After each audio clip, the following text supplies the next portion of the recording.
All right, we are live. We can stop the uncomfortable silence, Shauna. Good morning, good I feel like afternoon, I was in wherever you are. trouble. Oh my gosh, I know. It's always that awkward, weird. It's like we have to be quiet so we can go get set up and do whatever Mike's doing. We'll see it after when you and I can watch it afterwards. So, but Awesome. yes, so good morning to you. Good morning. How are you? I'm good. Thank you so much for being on. I'm just going to share. So what I'm going to do is so I can see the comments. There we are. You go ahead and introduce yourself, and I will share to my page. Mike's going to share everywhere else.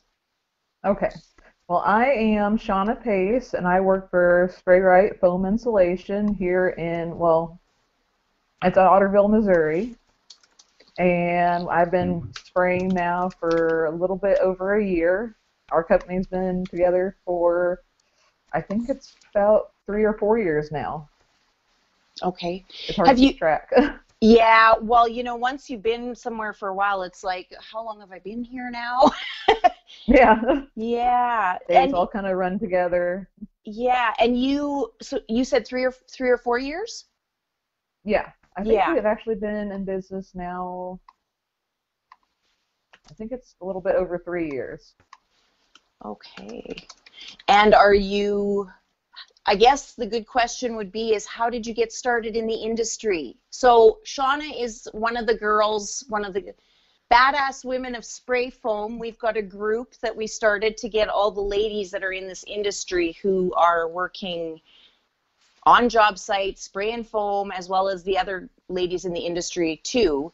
But you are our first guest out of that group that actually is like on the job site doing the tough work. So that I'm super excited. We talked to Shauna Henderson a couple weeks ago, and she's been in the industry, but in a different capacity. So she talked a little bit about what that's like being in an industry that is more male than female. So how did you get involved in the industry? Well, we first started we actually started building our house here, and we had gotten a few prices on doing spray foam because we knew that's what we wanted to do. And they were kind of, all over the page on prices, and so we're like, well, what would it cost for us to be able to do it ourselves? And so we looked into buying a rig and being able to run a rig, and we would always been in construction before that, and well, I did construction and I sold auto parts. Oh, okay. And, yeah, actually, I worked at O'Reilly's. Oh, okay, yep. Gosh, like 5 or 6 years, and then so we went and we got a rig ourselves, and we did our own house, and we just kind of kept going, and we've built it into what it is now. Oh, wow. When we started, we had my sister was spraying, my husband was occasionally spraying. He doesn't like to do it. And then we also had another guy, and here at the beginning of last year, he went to another job, and so I took his spot, and that's how I started spraying. So your sister was in doing the spraying before you were? Yes. She's still with you guys, right? Yeah. Yeah, okay. Yep. That is, wow, that's very cool. So 2 women, that is unusual. Yeah. In a good way. Yeah, I think that's awesome. Oh, we've got a few people on there. So good morning, everybody. I'll let you know who's on here. So we've got Tim Stratton, we've got Alita, we've got Lacey, Jennifer Edwards, our girl Jen, Chris Cullum. Good morning, everybody. So hopefully, and just so everybody knows too, we're going to do a giveaway at the end. And so if you guys that are watching can tag a woman in the spray foam industry, they're going to go into a draw for the giveaway at the end. So good morning, Kerwin. I see Kerwin's on there with us too. So I guess we should talk a little bit about what it's like now that you sold auto parts. So you've already kind of been in that realm of, like, I've been on the construction side of things too. So you're in that, you kind of have a feel for that, how that goes. But how has that been for you guys, for you and your sister? What are some of the things that you found that have been a bit of a challenge, shall we say? it's been kind of a learning curve of learning, more of the construction side, parts that we hadn't experienced yet. Learning more about insulation in general from the beginning. We knew I had a basic knowledge of it. It goes in, it keeps the air out, basically. Mm-hmm. Right. And, we had a little bit, and just, sorry, I'm mixed up on words, but it's okay. A lot of it is, learning how things are made exactly. We've built stuff before. We've built room additions. We built houses. This house. Yeah. But, kind of learning more of, I'm trying to think something. I guess kind of learning more of how, how things should be done. Right. Is something that we've kind of learned. Well, yeah, I know just for myself, and I have never been on a job site spraying foam, obviously, but I know for myself, just being in the different groups like Spray Foam Worldwide and those other groups, there is a lot to learn no matter how long you've been in this industry. So it's not something that you come in and go, okay, I've done this for 25 years. I know everything, because there's always something that can go wrong. Oh, yeah. There's always new things that can go wrong. Right. So it is a huge learning curve. Did you guys do any of the courses, like they talk about often the 3-day courses, certifications? Did you do any of those? When we first got our rig, they did give us a whole rundown of everything. They taught us how to dismantle the gun, re-put it together, different things that can go wrong, how to spray, and all that kind of stuff. So there was that course of it. I got to learn on the job. Right. Of course, I started afterwards. But I've also been down to, I think it was right outside of Dallas. I cannot remember the town's name, but I went to a concrete. Okay. Yeah. Jacking course. Yeah. I think it was Dave. Yeah. I went to that last year. Oh, and that was pretty cool.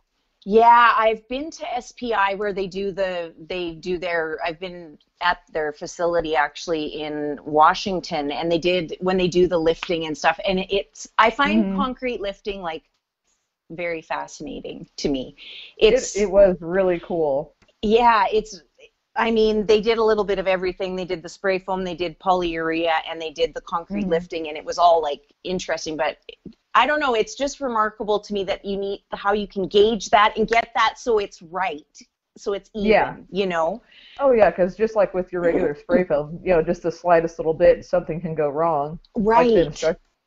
Like the instructor said, he's like, you have to keep your head on a swivel, just like on a spray foam rig, because one little thing goes wrong, and you could crack your concrete or raise it too much, and you raise it too much, and there's no way to put it back down. Right, exactly. So do you guys have that as a service with your business as well then?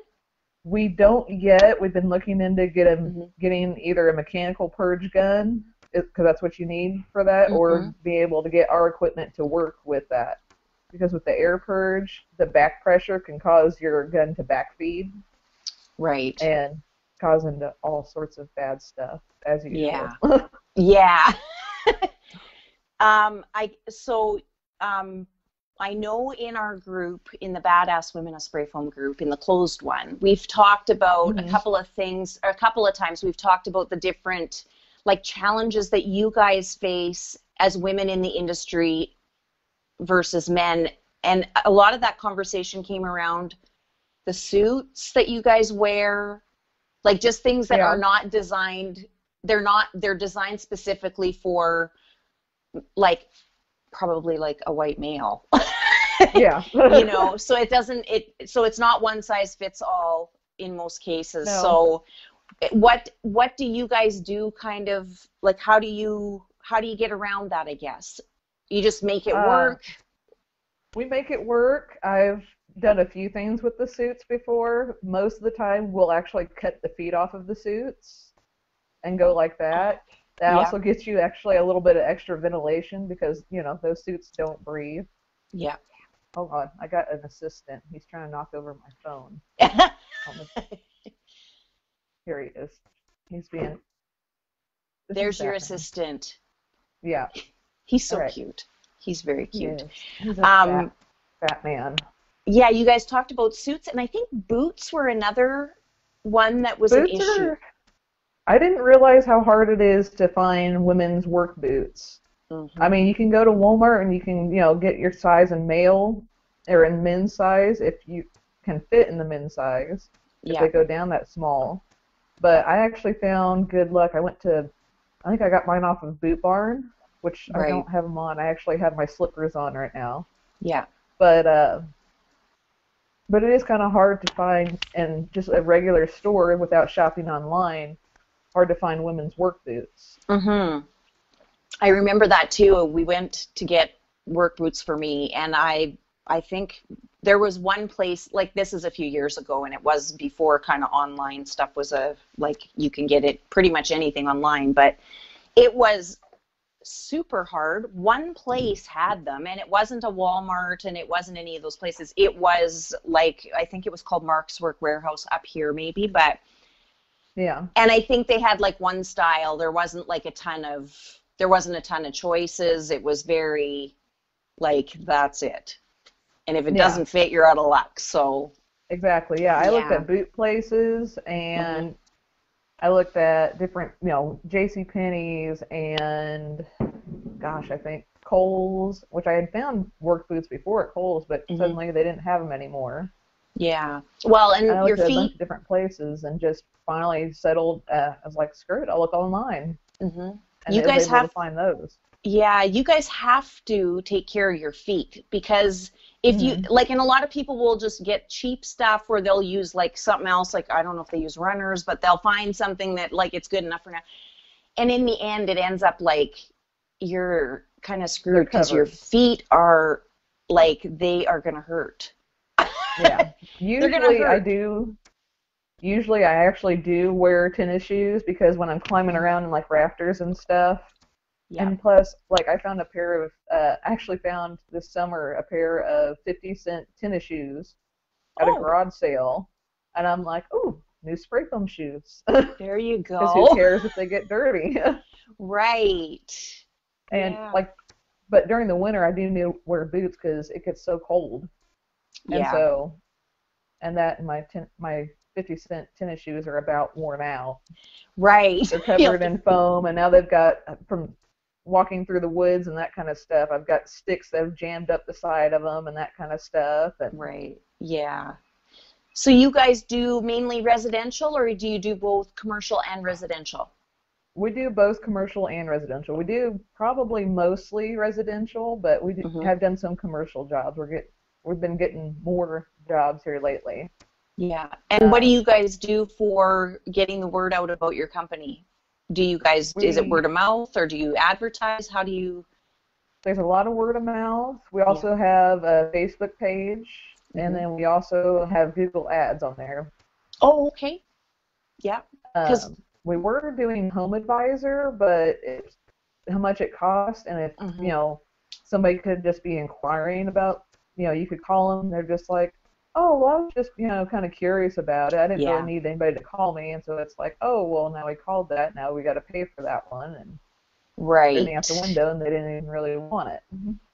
Well, and that's the common comment about Home Advisor and a lot of those companies is they fulfill the actual. Technically, that's a lead, whether it's garbage or not. Exactly. Right? So then you're paying for that. So it's not, they're not vetted in any way. It's just, there you go. And that's, a lot of them do it that way, which is unfortunate, but it's how it's done. But is there a lot of competition in your area, or no? There's not a huge amount of competition. There is, I think, 2 companies going west of us, and then I think there's one going east of us, and I'd heard about one that started up here recently, but I guess they've already decided not to do it anymore. I think it was a little bit more than they had planned. More than they bargained for. Yeah. I guess it was a little bit more than he was expecting. Right. There is a lot. It is a lot. I don't think people realize how much goes into it. Into that business, Oh, yeah, because it, like everybody says, it takes money to make money, and it definitely takes money to go through and do a spray foam business. You know, you have to have that overhead to be able to say, oh crap, we had, you know, a crossover or something. Now we have to replace the whip, or something horrible has happened with part of our gun, so now we have to replace that. Right. And what would you say is probably in the top things that would be the most challenging things for having that business that you've experienced? I would say just remembering and having, you know, if you're busy, having somebody reliable enough to be able to go and check materials and check on the fuel on your generator and the air compressor, and make sure the materials aren't getting too hot, make sure you're not going to run out of materials and that kind of stuff. You know, either you be able to do it or have somebody working for you that's reliable enough to do it. That's definitely key, is to have, you know, reliable help. And that's the challenge, isn't it? It's finding those people that are good, and they'll stick with you, and they're not going to flake on you guys, because that seems to be good help is hard. It's very hard. Yeah. We've gone, I think, in the past year through at least like 5 people. Oh, really? Yeah. We had one guy that lasted 2 months, and we had, I think his final straw was we had a really late night where we had to get this job done, and there was a whole lot of scraping, and we were all just dead, tired, could not move by the time we got done, worn out. Yeah. And I think that was his just final straw, and he just didn't show up anymore. Yeah. I think especially what you guys do, it's labor intensive, like physically it's so intensive that I don't know that people are prepared anymore. I mean, I think that's a lot of it. People don't realize how labor intensive it is. Yeah. And they'll watch people spray and they're like, oh, that looks so easy, and then they go to do it and they're like, oh, that's really hard. Yeah. It's like it wears the crap out of you. Exactly. And I think too, it's hard. I mean, back when I was done school, like, you could just go out, you could get a job, it wasn't like, you could do that, I guess, now too, but the mentality is different, and people, that work ethic especially in trades, it's not there. Really, I don't want to say anymore, but it's like so. It's like right there that it's people. It is not, and I think it's really sad. Yeah, I think people don't understand that they've pushed so much for people to go into tech or do that kind of thing with their career, that they don't understand that when you are in a trade-related job, you can still make good money. But you got to put in the work. Yeah, if you want to make the money, you have to do the work. Yeah. Yeah. I don't think people realize that. And it's definitely not impressed into a lot of these younger people, I would say. I'm not going to say kids, but I mean, some of them really, really do act like kids. I had some of the kids that I was supervising at O'Reilly's that I would have to use tactics that I used on my 7-year-olds at that time to get them to work. You know, I tell them to go out and sweep the parking lot, and I look out there and they're leaning on a truck talking to their buddies, so I go out there and I'm like, hey, we close in 15 minutes. I've got to go do paperwork, finish sweeping the parking lot. It's not like it's a hard job. And get back in here so I can do this. Yeah. And he'd just stand there leaning on the broom, oh, I'm doing it. And I'm like, no. I was like, you don't understand. This has to be done. Yeah. Oh, I'll do it. I'm like, and then I start 1, 2. Oh, no. And so then he started doing it real quick, and I told his friends, I'm like, you guys got to go. I was like, you are a distraction. Go elsewhere. You have other things to do. Yeah. And then I was walking back in after I did the counting thing. I'm like, did I really just have to count to 3 so an 18-year-old kid would do his job? It's scary to me. Like, I don't know, when you see that happen, and it's like everywhere, you do see that. How are those, I often think, like, how are they going to survive? Like, how are you going to survive? I wonder the same thing. Exactly. I wonder the same thing. I'm like, what are you going to do if somebody's not there to babysit you? Yeah. I mean, if you can't figure out how to do it on your own, then who's going to do it for you? That's just it. I mean, the common sense factor is gone out the window. Like, there's no thought process into exactly how am I going to get that done? Like, there's no, if it's not given right out in front, they don't put any effort into, like, kind of like I did with the giveaway. I didn't think about it anymore. Like, that's, you do it. Right? That's what I did with Mike this morning. But yeah, it is so scary. But Kim Riley said she said we haven't found one that lasted more than a week. Hey, that's pretty good. I mean, yeah, that sucks. I mean, I hear you. We actually went through a hiring agency for a little while, and we've had 4 guys through there, and the first one made it for a few hours. Yeah. He made it from our house when we left that morning to the job site, and then suddenly he was so sick because according to him that since he had to take a drug test at the hiring agency that he couldn't smoke pot, that it made him physically ill, and so he was literally laying on the ground, and I had to take him. I got there and I had to take him back. I'm like, dude, you can't lay on the ground. And I was like, yeah, you just go home. Yeah. I think our second guy from the hiring agency, he lasted for 2 weeks, and then he proposed to my sister. All right. Oh my! After knowing her for those 2 weeks. Oh, very good. He had a whole lot of other quirks in there, but that was kind of the icing on the cake. Like, yeah, that's kind of the final straw. Yeah, kind of. Oh my word. He also Jesus talked to him regularly. Very nice. Especially whenever he was in prison. Oh, good. Yeah. Yeah. And the demons talked to him too, and he was also an amateur rapper. Oh my, he was quite a package, wasn't he? I'm sure your sister. A whole package. I mean, I know I give her crap all the time. I'm like, what were you thinking? I mean, you could have had the whole package right there. She could be living in Hollywood right now in a mansion. What's wrong with her? She's gonna hate me for this. Oh my gosh, that's hilarious. I actually dressed up as him for Halloween this past year, just to mess with her. Oh my gosh, because we worked on Halloween, and he was bald on top, and he had this really curly hair.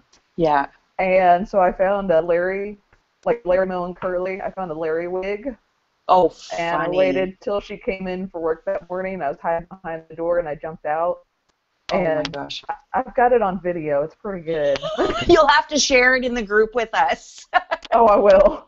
I've got some people. Hang on here. There was a question. I want to look back. Oh, it was Jen. She said, have you ever thought about adding a branch such as cellulose to what you guys do? We do occasionally do cellulose. I really, really hate blowing in cellulose. Mm-hmm. We almost need another rig and more people to be able to do both because I know I hate doing cellulose, period. Mm-hmm. I'd so much rather blow in fiberglass or spray because cellulose is so freaking messy. You feed it into the top of the machine and it blows out everywhere and you get covered in it and it's just nasty. I know the fiberglass machine, we slice it open and put it in. We've rented, and you slide it in there and it accordions out in the machine. It doesn't go blowing into the blowing everywhere. Yeah. Yeah. It's nasty. When we remodeled our house, actually, we made our old house.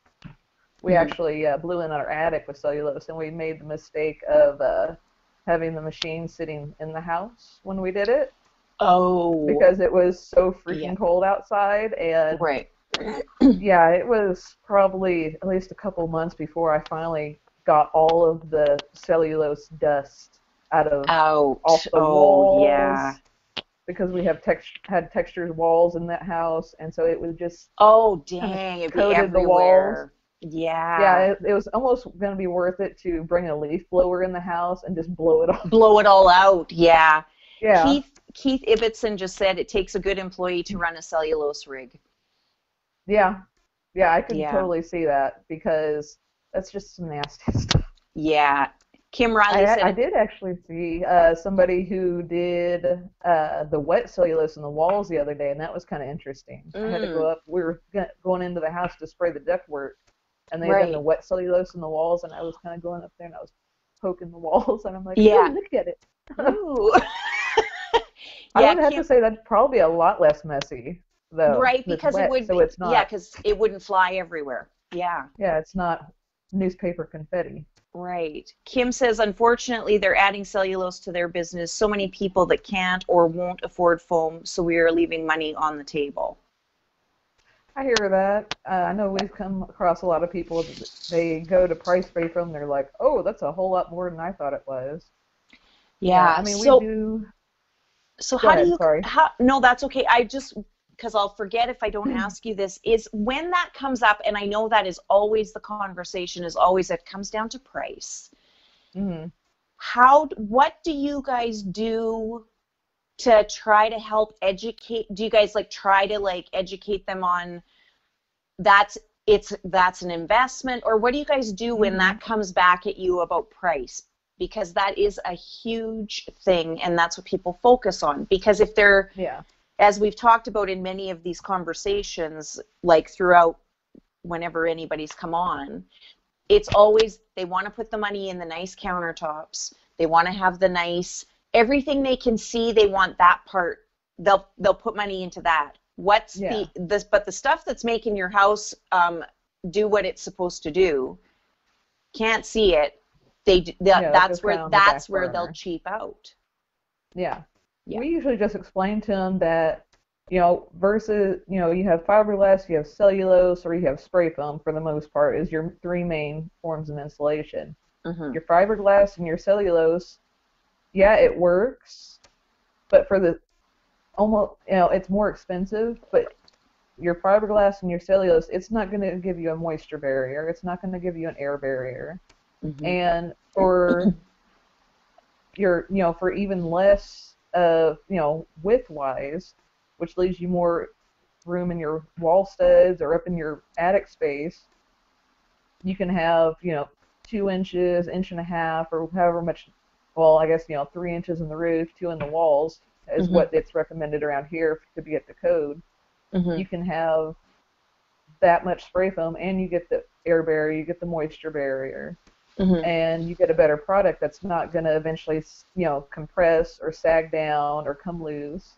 It's basically a permanent solution versus, maybe having to replace it down the road because your Right. cellulose in your attic has compressed or something, or you had a leak in your roof and now you've got moisture and all of your fiberglass up in your roof is soaked and leaking down through into your sheetrock. Right. Yeah, and I think that's the thing it's interesting to me because a person's home, when somebody buys a home, like that's probably the biggest investment you'll ever make Mm-hmm. for most people. And they don't understand. And when it comes to insulation, I think people relate it so much more to when it's cold than they do to when Mm-hmm. it's hot. The thought process about insulation when it's hot isn't a thought Mm-hmm. process because it's like, what do you mean? Like that Oh doesn't yeah, yeah. mean Because anything. I But don't think it's they realize that spray foam not only helps you when it's cold outside, but when it's hot out too, because it creates that barrier. It doesn't transfer heat and it doesn't transfer cold. Whatever the temperature on the inside of the house is, that's what your foam is going to be. right, It's not going to transfer that outside temperature to the inside. It's going to right. retain I always tell people it's almost like a refrigerator because that's what they use in refrigerators. Right. It seals everything in. It seals your heat in, or it seals your, in the summertime, it's going to seal in your cool air. Mhm. And not allow it to escape into the outside. Right. And it's also going to keep your outside temperatures from coming in. So, and it also cuts your, and your energy savings alone. You can pay more for it in up front, but your energy savings, I've read multiple times, I know that's been posted on the Spray Foam Worldwide, you can save up to half your energy bill by doing spray foam versus your other forms of insulation. Yeah. We've had a few people that I work with have asked their customers if they can use like before and like after energy bills to like show the difference in them. And it's quite like, I think when it's shown that way too, it kind of, it's like anything, it's visual. So you can look at it and go, is that like, wow, like it's incredible, the savings that happens with it. We even had a guy last week, we were spraying, he has a house that we were spraying, and we got the house part of it done, and then we had to come back, I think it was Monday, and we did his shop part, and he said even with just basically half of his building spray, he noticed a difference, that it retained the heat a lot better. Wow. And he didn't even have a garage door on. Oh, really?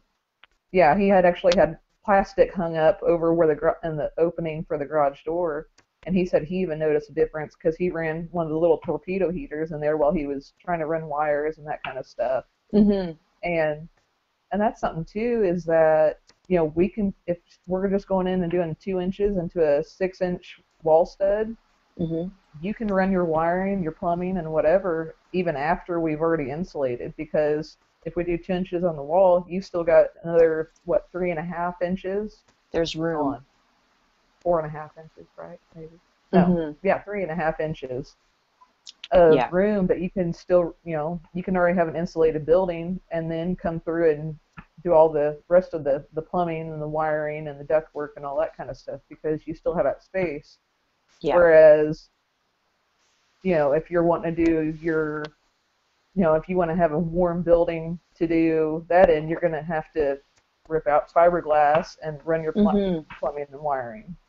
Right. And that causes, as I've seen on job sites personally, not all trades get along very well.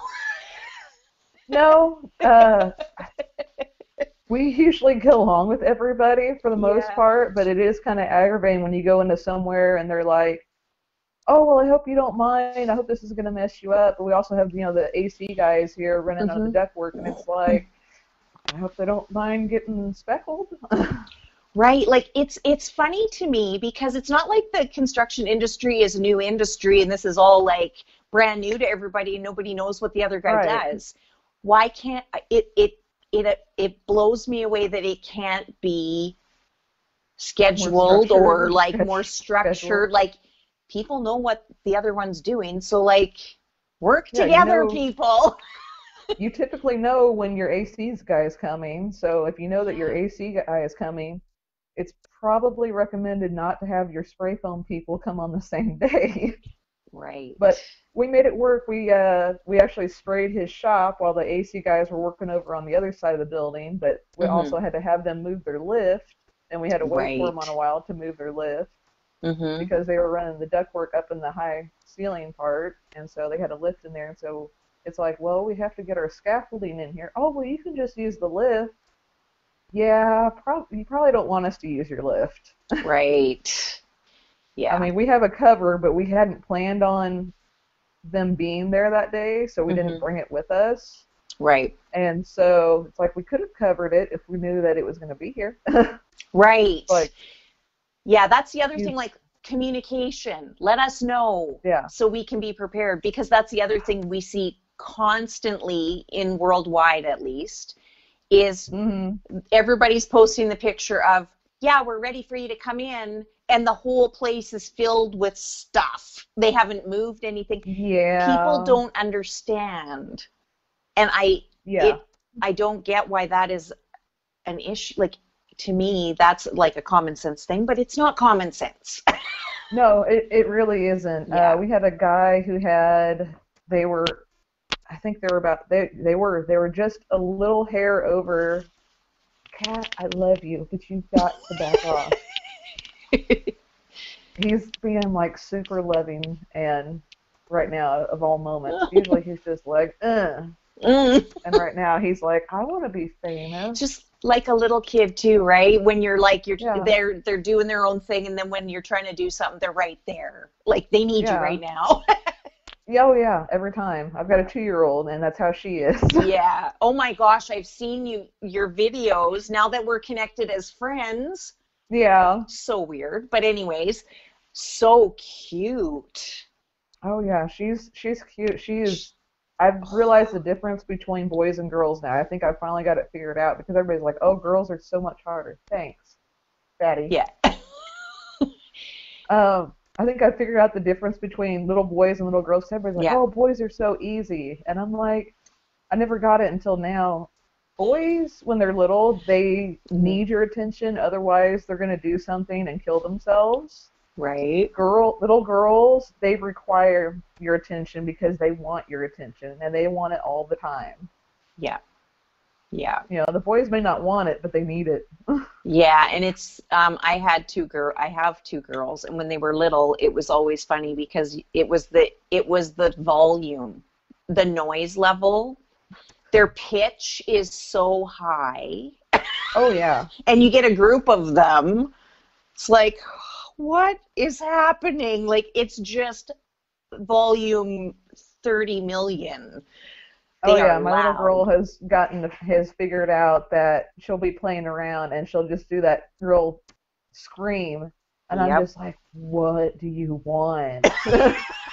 It's like it's almost like at a volume that it's so loud that probably only dogs can hear them, but it's right at that level where it's almost like it's so bad. I know. My little girl isn't quite that high pitched, but my niece, she'll actually, when she is ticked, and she's done this since she was born, when she is really ticked off and she wants you to know, I mean, it will rattle your eardrums. And it's just like, holy crap. Yeah. Yeah. Like, you need to calm down. I had a friend who her thing was when she was upset, she would hold her breath till she passed out.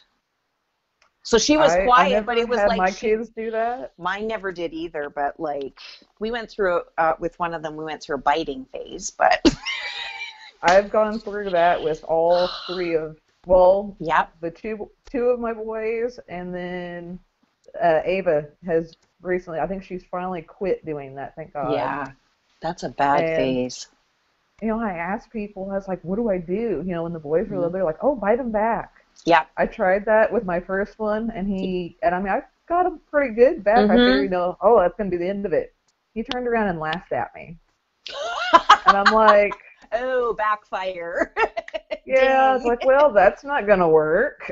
People would be mortified. Yeah, people now would be mortified at that, but that was something that actually, I know a person who did that, and it was like, bite them until they cry. And people were like, you can't do that. She's like, yeah, I can. So you bite them. Like she would say, like, because these kids were always together. It was, I don't know. Anyways, finally that kid, the one that was being bit, did turn around and bite that kid back, and hard. Didn't bite anymore. And the parents came in and were like, how did you make that happen? Like, we've tried everything. And she's like, they got bit back. Yeah, I tried that one. I eventually just had to kind of swat his butt every time he did it, and he eventually did quit, and then my second one did it, and I'm like, it's a weird. Why are you all cannibals? I know. It's such a weird. What is your all's problem? They're little cavemen. I actually had a child psychology teacher when I was in college. He's like, just picture your toddlers. I mean, they are literal little cavemen. They get mad because you don't understand what they want. Yeah. And that's the main reason why they get ticked off at you, because you don't know what they're saying because they're shouting gibberish at you. Right. And I'm like, they are little cavemen. Yeah. You know what? They are something, and they do, like, it's the weirdest things in that biting phase. It's like, why would you do that? Like, why would you bite somebody? But yeah, I know. My cousin I guess my cousin express themselves, I guess. Yeah, well, I guess my cousin used to bite me when I was little, and I'd just sit there, and finally, I don't know if it was my mom or my aunt said, you need to bite her back. So, yeah. Being a very literal child, apparently, I turned around and tried to bite her on her back. You know, I'm just doing what you said, Mom. Oh, boy. I don't think it was effective, but anyways. So you have how many kids? You've got 3? I've got 3 of my own with my husband, and then we've got another one that he has from a previous relationship. So we have 4 altogether. Wow. And what ages are they? They are 11. Austin is going to be 10 in March, and then 2. Wow. So I guess I ask the guys this when they come on, so I'm going to ask you the same question, but I do ask them, and there's a reason why I do ask them, because men don't get asked the question about work-life balance. So because you guys own this company and you're working in it, how does that, I mean, your kids are a little bit older now, but in the beginning, how did it work with your kids? With the kids, like how did you make, do you guys have family close by that can help you, or? We did. My grandma actually used to watch the boys and when they were little, and whenever I started spraying too. And here last year, though, she passed away. And I'm sorry. Oh yeah, it was completely out of nowhere, and it was pretty bad. Yeah. But yeah, she used to watch both mine and my sister's kids. I mean, because she would take on the whole crew if we let her. But I thought that Ava, being just barely over 1 at that time, I was like, she might be a little bit much. So I'd let her watch her, kind of back and forth every once in a while. Right. And then after she passed away, then I went through a few babysitters. I think about 5 till I finally found somebody that it was a good fit. And basically, basically the boys come home after school, and I'm usually home about 5:30, and so they come home after school, and they're alone for that amount of time. Yeah. And then I usually pick up Ava from the babysitters about 20 minutes away from my house, about 5 o'clock, and then we come home, and then we cook supper and everything else and carry on. Right. Yeah. It's hard to clean my house on the weekends. So yeah, I mean, it's a lot, especially because you guys are doing your own thing, and it's like it's not like you can go from 9 to 5, and then there's a lot involved in running a business. So, and when you've got kids in the mix, like there is no such thing, I don't think, as work-life balance. I think it's whatever works best for your family. That's your balance, and what works for one doesn't work for all. But will your boys, and I don't know if this is even still a thing, but there used to be a thing up here anyways, when kids turned 12, you could take a babysitting course. And it was excellent because it taught like safety, like CPR and like just different things like that. And it was, I haven't heard of anything like that. Yeah. That might be good because I know one of my 11-year-olds is currently in charge of the 2-year-old right now in the house. But they're watching Dora. They're okay. I told them, I'm like, oh yeah, she loves Dora. That's all she wants to watch. Right. But I told them, I'm like, I'm not going to be out in the office. I was like, if there's any sort of emergency, I'm right there. I was like, come grab me, whatever. Yeah. I was like, if she poops her diaper or something, you can handle it. Yeah. I believe in you. You've got this. You're 11. It's time to man up now. You're a big boy. Yeah, that's right. Oh, yeah, usually they bring her to me and they're like, Mom, take this. Yeah. We don't like her right now. She did a thing. Yeah. So how is it working with your sister? Family can be like an interesting dynamic. Sometimes it's like beautiful and sometimes it's not. How do you guys, I think you guys do pretty good. All good days. We have similar personalities, and when we were younger, us working together, I would say there's no way because we butted heads a lot. There was many times I got tied to the coffee table with a phone cord, to the point that my grandma actually hid all the phone cords in the house so it wouldn't happen anymore. Who's older? Who's the my older sister? Your sister's older. Yeah, she's 4 years older than me. Ah, and so, okay. So, whenever you have a 16-year-old or a 15-year-old versus an 11-year-old, I stood no chance. Yes. My brother's 5 years younger. I was the annoying little sister. Yeah. I remember those days very well because my brother is, that's a funny age gap because it's a little bit like when you're younger, like now it doesn't matter, like you say, but when you're younger, 4 or 5 years is a huge difference. It's like, oh yeah. I remember, being 15 and him being 10, like what, like gross. What am I supposed to do with him? Right? But yeah. Take us away. Yeah, it isn't. A year or 2 is not so bad, but 5 or 4 is a lot. Yeah, we've talked about it, quite a bit when we're going to work and stuff, and we're like, I know Shelby's been like, I probably wasn't the best person to be babysitting you. We both remember going swimming down the road in Lamine River, and we didn't realize, well, it was a friend of mine, she was watching too, and we, me and my friend, we were the same age, and we went out and we got in the river, and we didn't realize that the current was a little bit strong. And so we started kind of getting swept down the river a little bit, and my sister's standing on the bank, and we're yelling to her like, hey, we can't get back over there, and she's like, oh, you're fine. She's like, looking back now, she's like, well, probably wasn't the best idea. It wasn't probably a good idea. No, probably not. We actually were able, well, obviously we survived. We actually grabbed on to some tree roots that were sticking out in the water. Made you survivors. We're survivors. We didn't drown in the Lamine River. Tied up with phone cords, drowned. Like, it's all good. Nothing can affect you guys. You're good. Oh, yeah. I've been through some things. I got a little twitch, every once in a while. It's no big deal. No big deal. No big deal. Jen says she shaved her sister's eyebrows off once and would again if given the chance. Jen, oh my word. How in the world did you shave your sister's eyebrows off?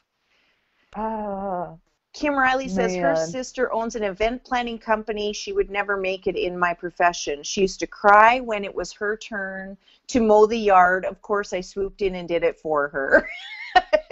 Oh, let's say that's a big sister. My sister would have come out and said, quit being a brat. Well, quit being a bitch and go do it. Yeah, right? Exactly, yeah. What was I going to ask you? Oh, going back to customers and not being prepared, because I kind of flipped that conversation. I was going to say, because there's people that watch these that are not in the industry. So what is... I guess would be the main thing to tell people when you guys are coming in. What do they need to have ready for you?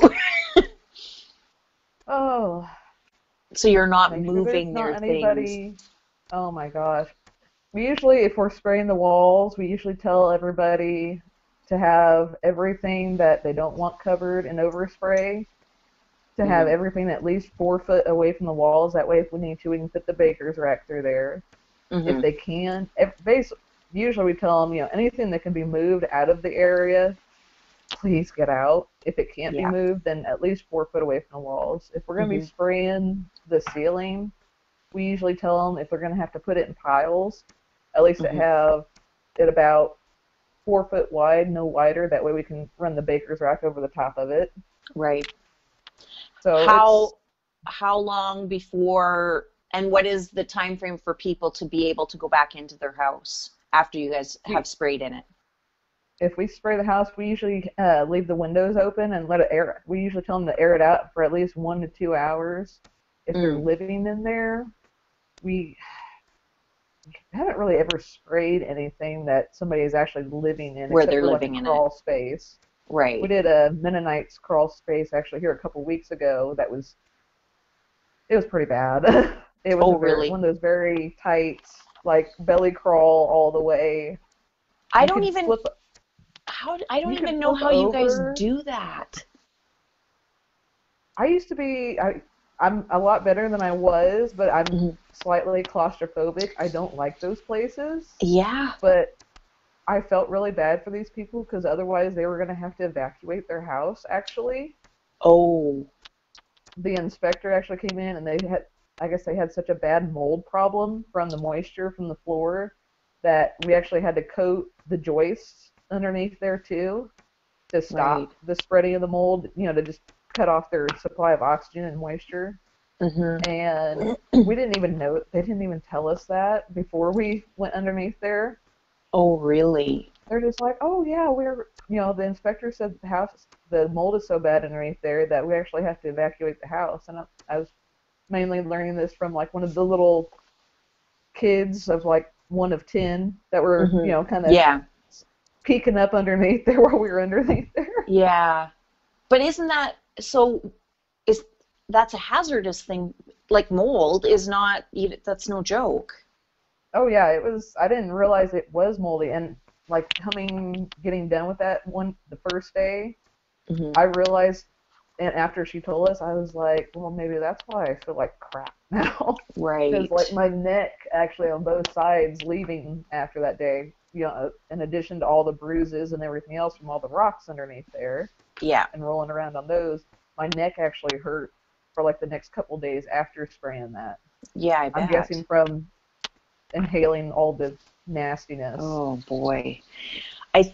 I've seen pictures where you guys go into those small spaces, and I'm like, I don't even know how you get that done, because there's no room. Like, if your body's in there, how in the heck do you guys even like get that done? It was a deal of like I could belly crawl, and then when I got in between the joists, I could actually roll over. Wow. And lay on my side, and I can get the one next to me, and then I could turn over again and get the one behind me. Right. And then I'd move on to the next one. I don't think people understand how that's physically, like, you almost have to be a contortionist sometimes. It in really some of those feels spaces. Like it sometimes, and then you usually pay for it either that evening or at least the next day, because I know I had, like, especially down my legs, it was bruise, like big ones like that from rolling around on the rocks and everything else. And I told my husband because he initially told us about it, he's like, I went and looked at this crawl space today.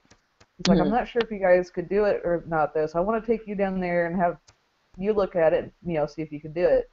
And so we went down there, and I got underneath there, and I'm like, and I crawled up underneath there, with the whole family watching.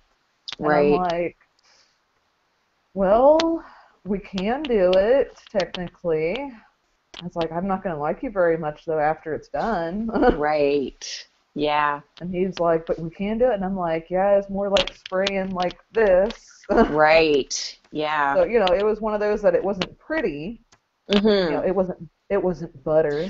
Butter. I know. And that's it. Yeah. I mean, that's always the conversation too, isn't it, in that group? But it's like, sometimes it just can't be pretty. No, something like that. And it doesn't really matter if it's going to be pretty or not, too, because who's going to go up under there and look at it, except for maybe the kids, because the kids had no fear of crawling up underneath there. I know at one point I was on the far side of the house where it was like really narrow, and all of a sudden I see this light kind of next to me, and I look over and I'm like, oh, hello. Yeah. And one of the older boys had like crawled up underneath there. I'm like, hey, I was like, you kind of need to get out of here. Yeah. I was like, because these are not any good. Yeah, like you don't want to be breathing that in. Yeah.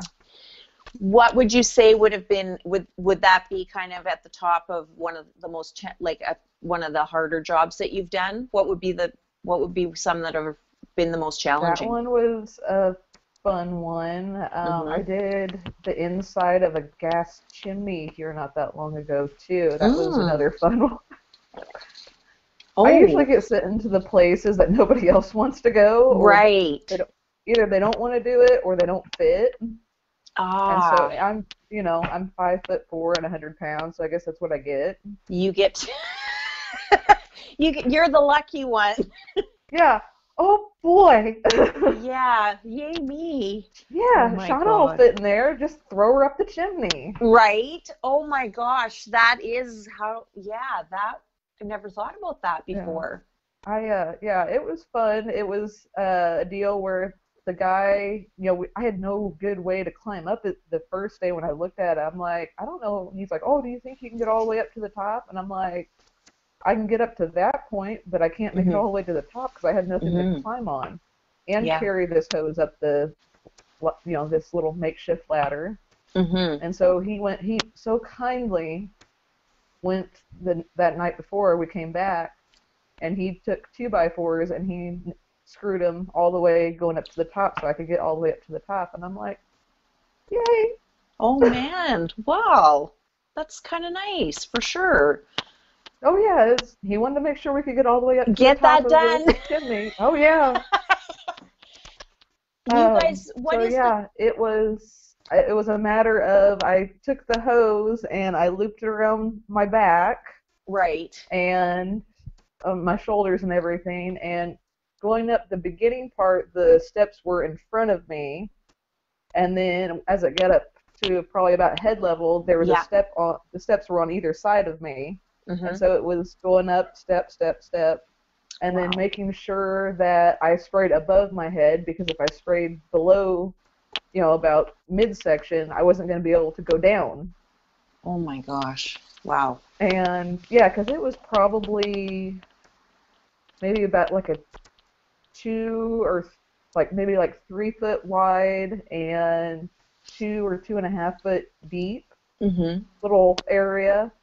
Yeah. And so yeah, it was fun. So yeah, it was so freaking hot up in the top of that thing. Wow. Because you're spraying around you, and so Yeah. all that heat is radiating right onto Right. you. Yeah. And I had that moment of panic because how he placed the steps were kind of far apart, and I have, my little short legs. And so I'm like trying to balance this hose on my shoulder and trying to like step down, and I can't see where I'm stepping. Mm-hmm. And I'm like trying to hold on over here at the same time, and I'm like reaching my foot down blindly and trying to find the step. Oh man. And I'm at first, that first one, I'm like, I'm not finding the step, and so then my brain goes into freak out mode of, oh my God, I'm gonna fall, or I'm gonna be stuck up here forever. And I'm like, that's stupid. You're not gonna be stuck up here forever. You're gonna fall. Right. Two great options. Eventually, somebody's gonna just go over there and tug on the hose, and yeah, you'll come out. Yeah, they'll come get you. Yeah. Oh my gosh. Yeah, And, it's but then crazy. I finally got myself calmed down enough to where I could, I finally found the step. I'm like, okay, brain, shut up. Yeah. You're fine. Right. And I found the step, and I made my way down and sprayed it, and he was happy. And yeah. my sister was like, good job, even though she wasn't even there that day. Yeah. I mean, you she guys got to miss out on all the fun. Yeah, you guys have some interesting places you have to go, and it's not for the faint of heart, that's for sure. Like, I've seen the pictures. Yeah. I think it was Scott Todd. He had one where the bats had been up in, I think that was an attic, and it was like, it was not good. Like, just nasty things. People don't realize what you guys have to deal with, like in attics or in crawl spaces or wherever. Like, it's not pleasant sometimes. I didn't realize when I started that, like, even new construction buildings, there's no food around for them or anything, that there would be roaches. I didn't realize that. I have encountered a lot of roaches, especially they like to get up in the corners of the houses and hide in those little gaps. Yeah. And so you get over there towards the corner and you start spraying, and all of a sudden you see like a few little, there's usually not a whole lot, but yeah, you go over there and you spray around those corners, and they're like, oh my God, run! Dang. Ugh. And they'll just come running out of the corners, and it's like, oh, hi. Yeah. Wasp nests are fun too. Somebody too posted, I know it was snakes, and I'm not a snake. Snakes freak me out, but like this person's attic had like a lot of snakes in it, and I was like, oh boy, I would be done. Like, now you got to burn the house down. I'm always like, now you got to burn their house. I'm a person, I actually love snakes. Oh, do So you? Yeah. I did have a pet snake, and we actually had to get Oh. we weren't home enough to really interact with her a whole lot, so Mm-hmm. my friend actually has her now. Yeah. But yeah, I had a pet snake. I was the kid that my grandma used to get so mad at me because I would bring things into the house, and she's like, "Oh my God, get that out of the house." Right. And it was anything from snakes or turtles or frogs or toads Yeah. or Yeah. and I knew she hated them, and I just I Bring them brought in home anyway. one time. Oh yeah, I brought them home always just to get the reaction, you know. Yeah. Little evil kid, you know. Right. And I one time brought home had gone to a friend's house, and we were flipping over rocks catching snakes, and there are these little prairie ringneck snakes. They're about that long, maybe like a foot long or so. And I actually filled almost a whole paper sack full of them. And I came home, and I'm like, "Grandma, look what I got." And she's like, "Oh my God, Shauna, get those out of the house right now." Oh, jeez.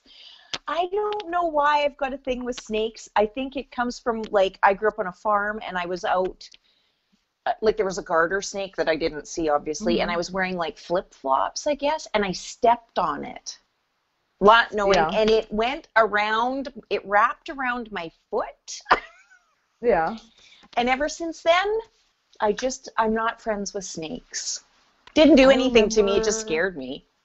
I remember being like 4, and I think at that point in time I was kind of scared of snakes. And I was out in the backyard, I was barefoot, and I stepped on a black snake. And it did the same thing, it didn't do anything to me, it just kind of moved out from underneath my foot, and I freaked out. Yeah. But now, I mean, I'll catch them for the kids, and the kids have gotten to the point where they'll ask me first, thank God. But they're like, "Mom, can I catch that one?" I'm like, "What kind is it?" "Oh, it's a black snake." And I'm like, "All right." I was like, "Do you remember where to grab it at?" And they're like, "Yeah." And I'm like, "Have at it." Dang. Yeah, go for it. That's very brave. Yeah. You're very brave. I've gotten a lot better than I was, but I do not like spiders. And spiders if they're little, I don't care. Like, a spider doesn't bother me. It's when you can see the hair on their being and they get to be bigger, like, I'm out on that too, because they can jump and they're oh yeah, they're faster than you could ever think of. Yeah, the smaller ones don't bother me so much, and if I know that they're not going to jump on me or something, I'm like, okay, like the ones in the window I can handle. I'm like, okay, you're all right.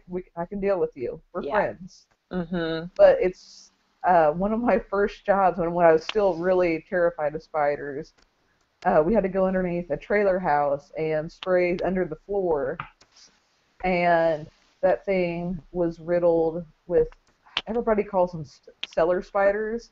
It's the ones, they have these little tiny bodies, and they're almost see-through. And these huge, nasty, long legs. They look like a skeleton. They always remind me of a skeleton. Yeah. And just saying, they were everywhere. And I just had to keep telling myself, I'm like, I'm okay. I'm in the suit. They're outside of the suit. They can't get to me. And I was good, because most of the time I'm like, you're part of the floor, you're part of the floor, you're part of the floor. Yeah. And I was really good. I was doing good. I wasn't even really thinking about them a whole lot up until I had one go running across my mask. Oh, my word. Yeah. And there goes my brain again of going, oh my God, oh my God, oh my God, oh my God. And I'm like, start smacking myself. Right. Like trying to kill it, and then I didn't see it anymore, so I'm like, okay, I'm good. It's gone. Yeah. And so then I go back and I start spraying again, and then it comes running the opposite way. Oh my God. And then it goes into freak out mode again, so then I start smacking myself again, and I'm like, this is stupid. So then, then after that, I'm like, you're part of the floor. I got more angry with it. I'm like, every single one of you. It could have been like hanging down and not even in the right position to, spray up under the bottom floor. And I'm just like, dead. Yeah, you're done. You're done. Done. I was going to say killed a lot of spiders with some foam. Tim Stratton said, when I go under a house, my gun goes ahead of me with an outstretched arm, because if I see a snake, he is going to have a mouthful of foam. Aww.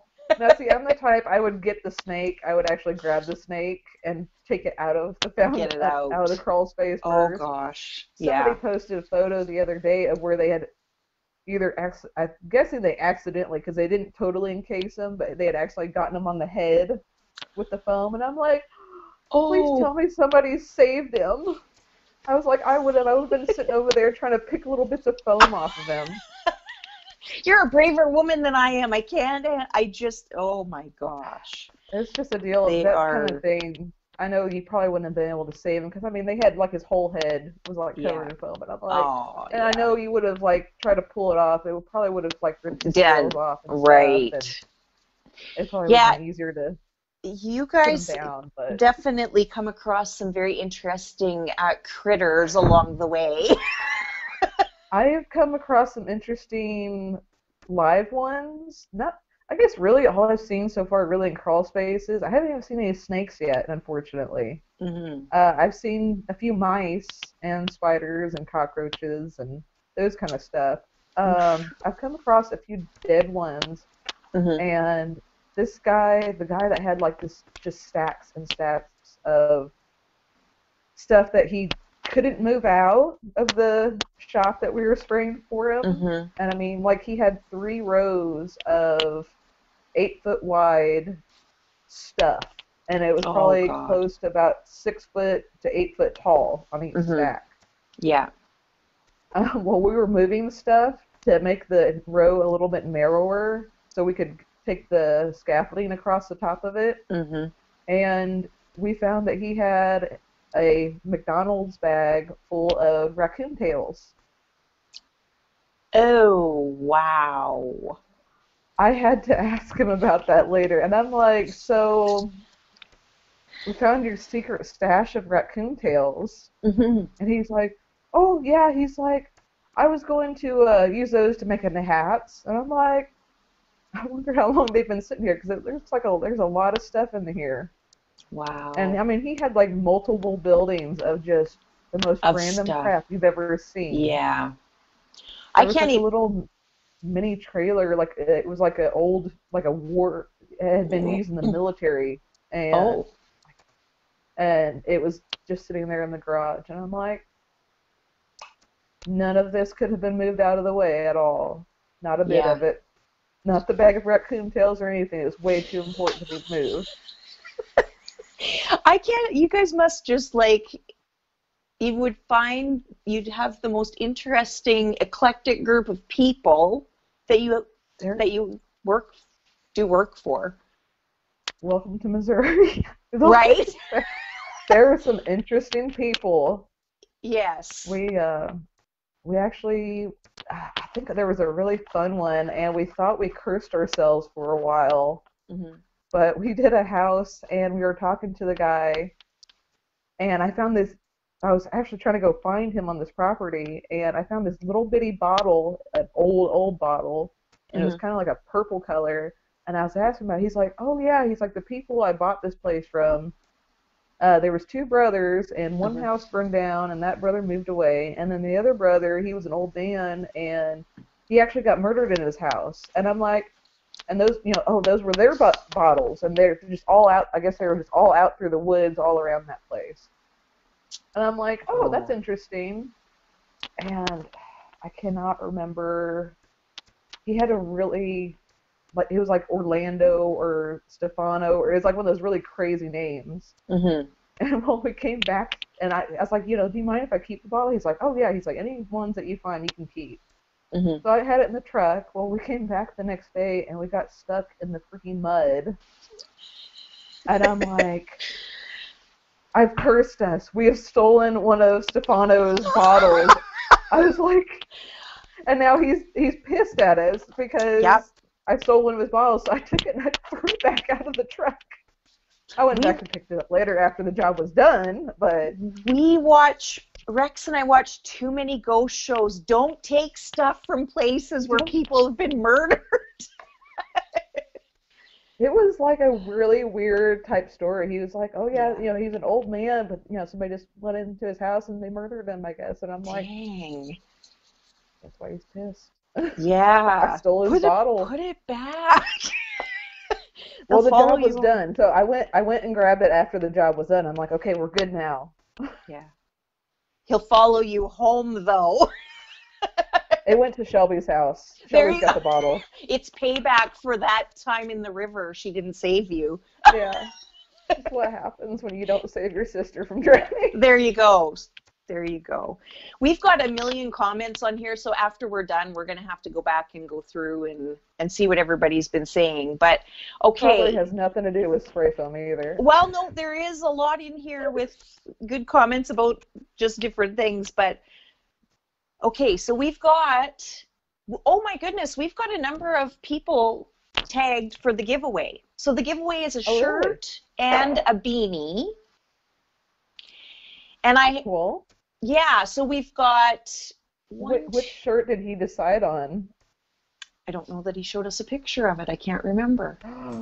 We'll post it after for sure. So it's the one you're wearing, except for with all the girls. How many do we have here? 1, 2, 3, 4, 5, 6, 7, 8, 10, 11, 12, 13, 14, 15, 16 women. Woohoo! Entered into the draw. Way to go, That's ladies. Awesome. Thank you for everybody who tagged them. I'm impressed. Because we need I guess I need to show off my shirt because... Yes, stand up so they can see your shirt.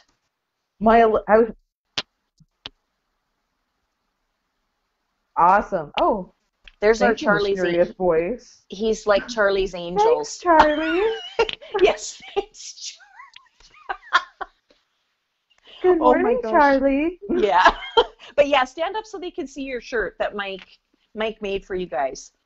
Yeah. I was trying to decide this morning which one to wear. I was like, do I wear my Spray Right shirt? Do I wear one of my Eat Sleep Foam shirts? Right. I also have my SPF Cowboy shirt that I just got from those guys. Mm-hmm. And so I put it up to my son. He's 11, and I'm like, which one do I wear? And so, of course, he picked out... Stand right up because on the screen it's like cut off. But, yeah, that should work better. I can see it. We're a little bit delayed, but it's so cool. Mike, you did a good job on those shirts. I like them. He did an awesome job. Yeah, they're very cool. There we go. It's very awesome. Yeah, so it shows up really good on, like... They're about 30 seconds behind us, so it shows up good. But I really hate that picture of me, but I mean that's probably about as good as it gets. So I hate pretty well all the pictures of me.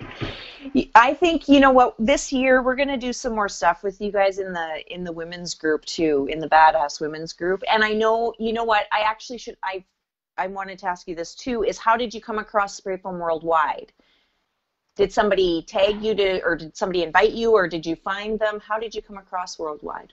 I think our distributor is the one who I think our distributor is the one who originally told us about the people that they built our rig and everything. Mm-hmm. They're like, oh, you ought to join in here. You know, there's a lot of guys on there. They do like troubleshooting and that kind of stuff. Yeah. If you ever have an issue and something like that, you know, you might be able to ask one of them, and that kind of gets you connected to, you know, everybody, you know, the world. Right. You guys, and how long have you been a part of Worldwide? Do you remember when you joined? I think it's been probably a little bit over a year, maybe about like a year and a half or so since I joined. Yeah, I don't post a whole lot because usually I've had a few incidents where I've posted stuff, you know, asking for suggestions, and everybody's like, oh my gosh, you're going to burn the trailer down. Stop. Yeah. And I'm like, I understand the risk, but at the moment, this is what I got to work with. Yeah. Yeah, this is what I got to work with. Right. And I think, you know, there's always, it's hard with that because it's like the majority, I think, are in there to do the good, like they're in there to help and, you know, troubleshoot and all that stuff. People in there. But there's always, you get the ones, right? So, but that's part of the reason. Yeah. That's part of the reason why we created the group we did for you guys, is because it's intimidating. I don't care if man or woman, if you're new in that group, because of how big it is, it can be intimidating to post. Because you put it, like you're being pretty putting vulnerable. it out there. You're showing your work, and it's like, is mine as good as that, or am I going to put this out there and everybody's going to be like, oh, that looks like crap. You're not doing it right. I remember I just kind of got to the point. I'm like, I don't care. It doesn't matter. We have what it was, and it works. Yeah. It may not be. It's not butter. Yeah. But it's functional. It doesn't have to be butter. Yeah. As long as you don't see gaping holes in it. Right. Like I've seen on some stuff, it's it doesn't have to look pretty as long as it works. Right. And I've seen some more women, like they're starting to post a little bit more, or even just comment, but I know that they've always been there. And it's like, I think it was Jen that made a post, and all of a sudden, like, they were coming onto her post and commenting, and I'm like, who are these women? Like, I don't know who they are. More, yeah. Yeah, and there's some that if this reaches them, if you're watching, that if you're not on the Badass Woman of Spray Foam, now yes. Go ahead and join. We'll put a link in here so that they can find it. Both, because there's the public and then there's the closed group that is just women only. And I think you guys have taken that group, and I mean, Jen has really like taken that and yeah, she really does, and she works that group very, very well and gets conversations going, and you guys post your stuff in there, and the conversations are good, and I'm proud that you guys have a place to do that, because it's different we when can gossip. Well, you can, you guys can talk about things that you can't talk about outside of that group. Exactly. We can talk about the boys, but and they just won't even know it. They don't know what we talk about. I know, it drives them crazy. You should see all of them. I bet it does. You should see the ones that try to join. It's quite hilarious. They haven't for a while. I can't remember which one it was. I don't remember that Jen had posted a picture of where he had done one of the fancy little, where it had like makeup, and he was such a pretty lady. That was am I pretty enough to join? That was Dave George, of course. I thought it was. I figured it was him, but I didn't want to say the wrong name and get it wrong. But I figured it was probably him. No, you don't make a pretty woman. Let him join. I mean, because he was made such a pretty lady. Oh, Dave's the best. He's the best. He is. But I freaking love his videos. They crack me up. Yeah. The one with the socks here not that long ago. Oh my gosh, I know. He is just, and he's hilarious. Nice to see somebody else who has, it's not like a picture perfect inside of a rig, that it's all perfectly and spotless clean, because we've had a few ISO and or B-side incidents where things have not gone right. Right. Yeah, for sure. We've had some spills. It happens. The one, I think he posted it yesterday, where he had the mini excavator scraping the A-side off of the floor. I saw that. I'm like, ooh, that looks like fun. Yeah. He'll get his own tweaks onto his truck, and it'll just be like, it'll be awesome, because you know what, he hasn't posted about his tractor lately. He was doing, I don't know if you saw his videos about his tractor that he had, and he was getting lights for it, and it's like music, and it was hilarious. It was hilarious. No, I don't know if I have seen those or not. Oh my gosh. He had his lights going and music on. It was so funny. But anyways, he had a disco party going on. He had a rave in his tractor.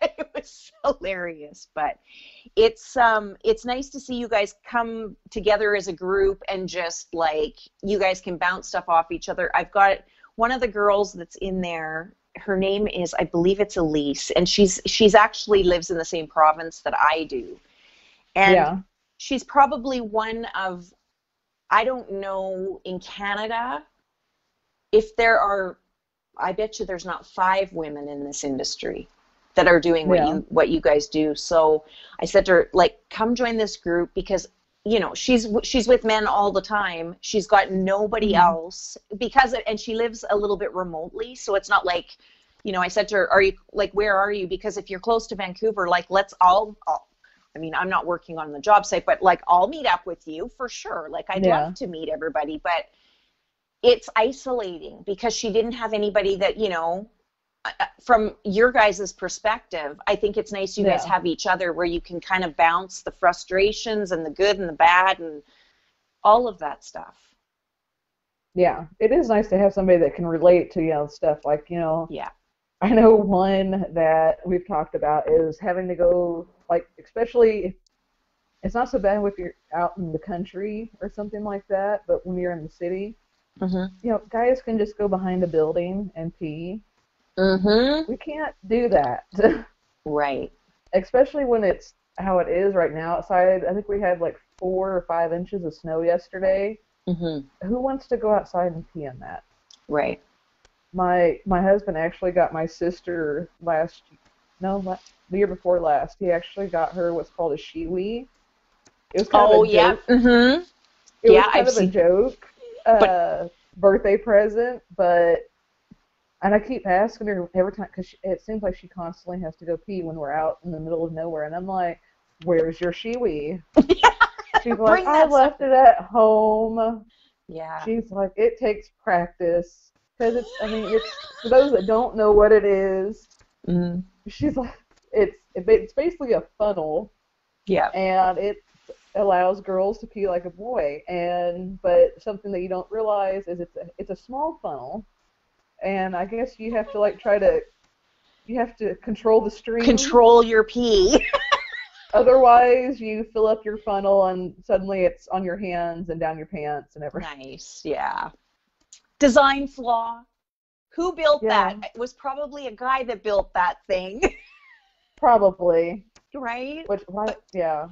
Yeah, I need a bigger funnel. Get on it. You guys talked about that, and I thought, shit, I never even put thought into, like, it's those little things that are always overlooked. And I don't, if you're in a construction site, I mean, those things, like, porta potties are, like, they're gross at the best of times, but, you've got to. And they're always, like, 100 yards away from wherever you're working, and so you're like, and especially when it's cold or it's like muddy out, it's like, I don't want to go that far.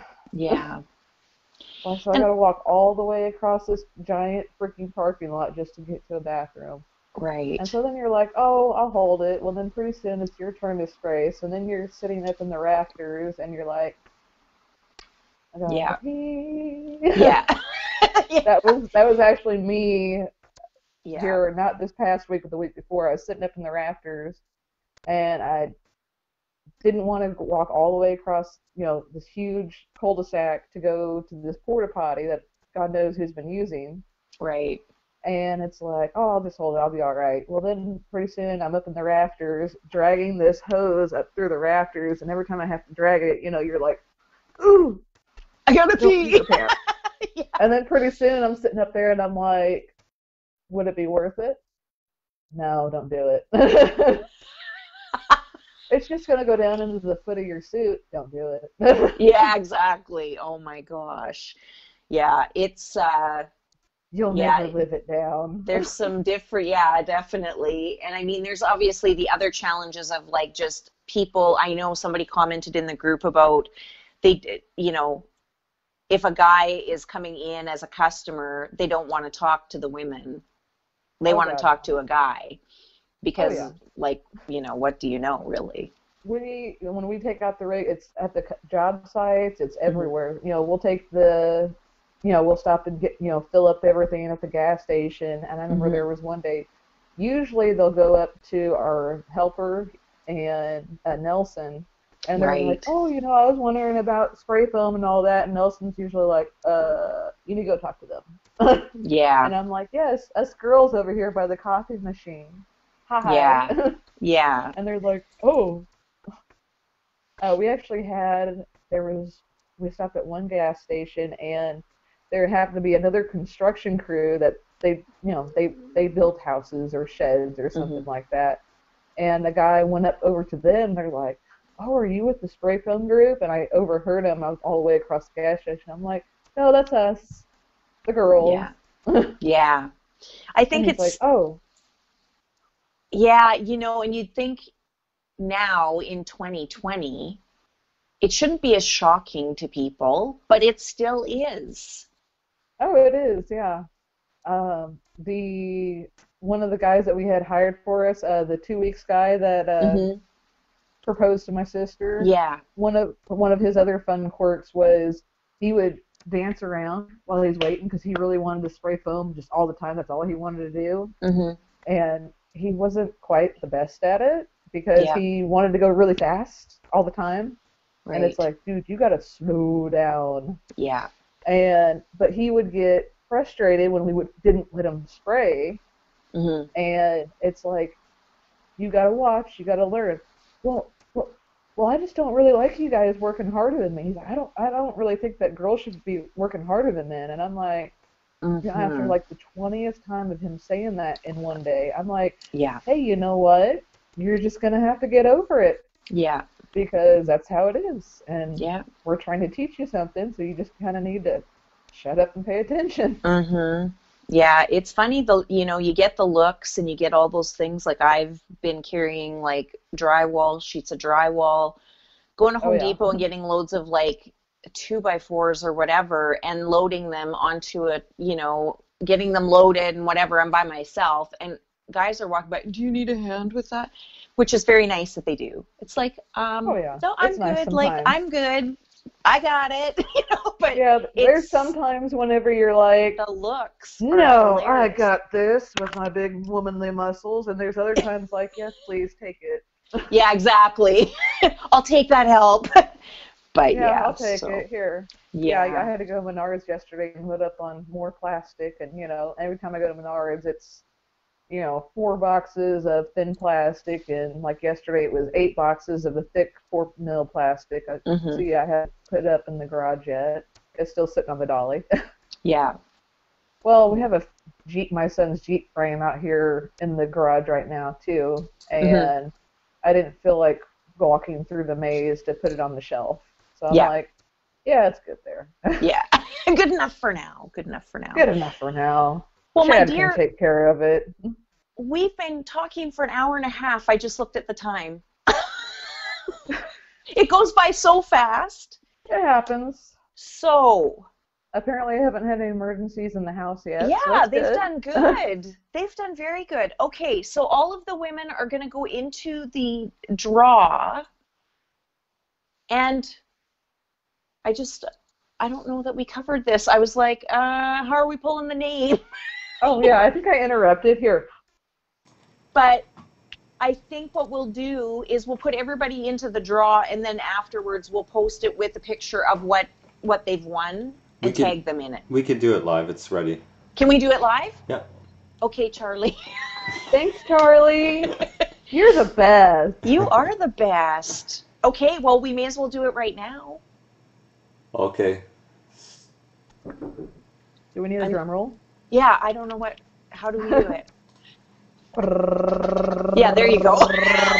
We need some. I'm having a flashback to Christmas Vacation I was watching the other day. This is the image that's going to be on the shirt. I don't have a picture of the actual shirt because I was trying to throw this all together last minute. Oh, okay. But it's He's basically showing it on the screen. Yeah, it's basically the same as the shirt that Sean is wearing, except for it has a couple of the girls from the group, kind of in a group Charlie's Angels kind of pose there, or what have you. Nice. It's super nice. It's very cool. You did a good job on that shirt, Mike.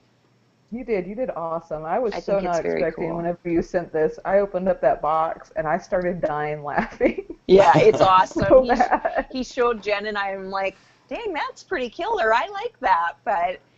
And there's going to be a beanie as well with it, right, Mike? Yeah, we could put in a pink Spray Foam Worldwide beanie along with that shirt. And then for the winner, whatever size they need, I'll just make it instead of having them made already.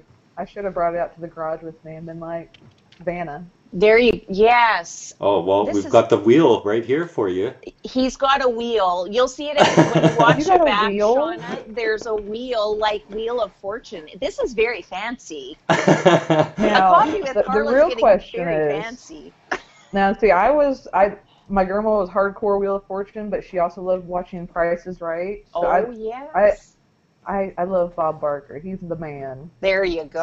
So, what you really need is you need to have a Plinko, because Plinko was the bomb. Well, there. I don't have the clicky sound, and you can't But really spin it yourself. But I mean, if you want to give the wheel a spin digitally, just pretend. Yeah. No, Plinko was the one where you had to drop the little discs down and it landed on and it went crazy. Yes. So right. the wiener is. Who's the winner? Oh, Elise Gill. Elise Gill. Elise Gill, yeah. Nice. Woohoo! That's Elise is the girl I was mentioning earlier that's living. She lives up here. So that's great. Very nice. Congratulations, Elise. Right now. Woohoo! Yeah, she would. It's cold up there for sure. Oh yeah. Very cool. That is awesome. All right. Well, we'll get that sent out to you, Elise. I'll message you and get your information, and we'll get that to you.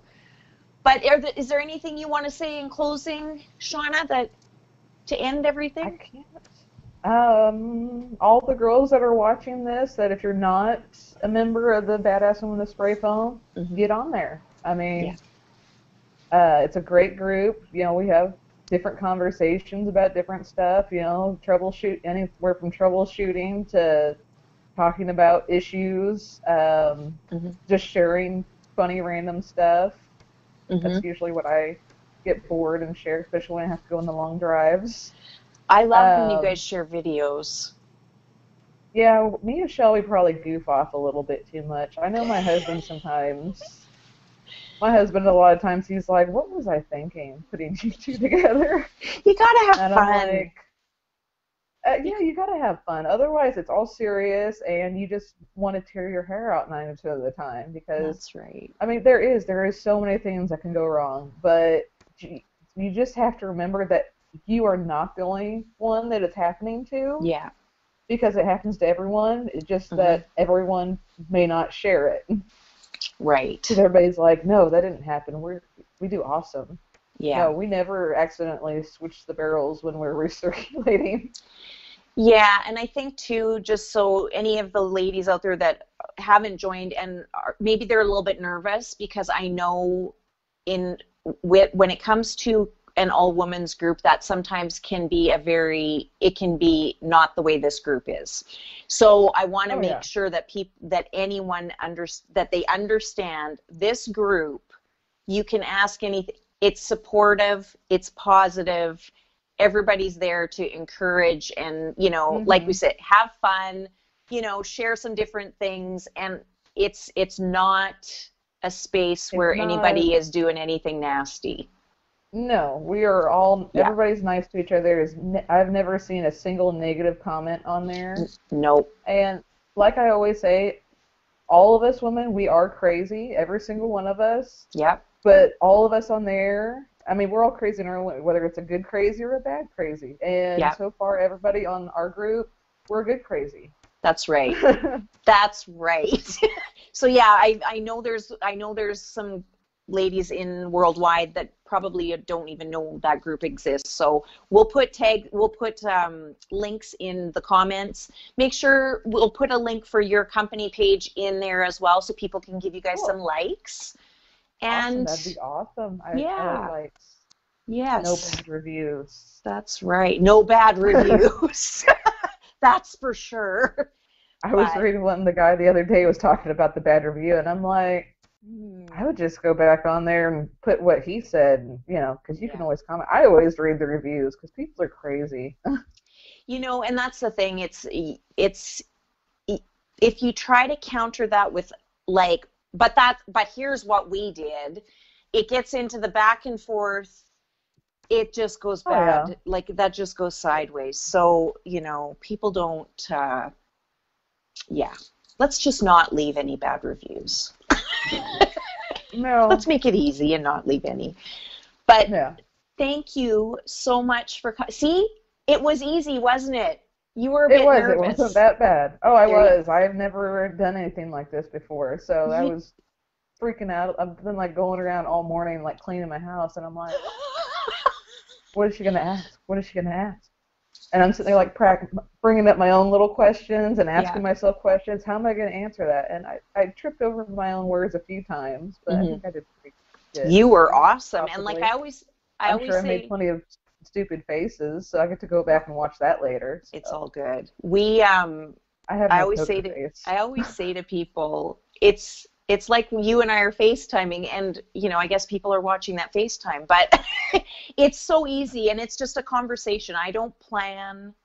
I never plan what I'm going to ask. It's just because it flows better. I'm not good scripted, so if somebody threw a list of things in front of me that I had to ask you, I'd be stumbling and it would be terrible. So I'm the same way. I trip over words. Like I remember I had to do a public speaking thing at one time in college, and I was dumb, and in my own report I put the word statistics in there multiple times.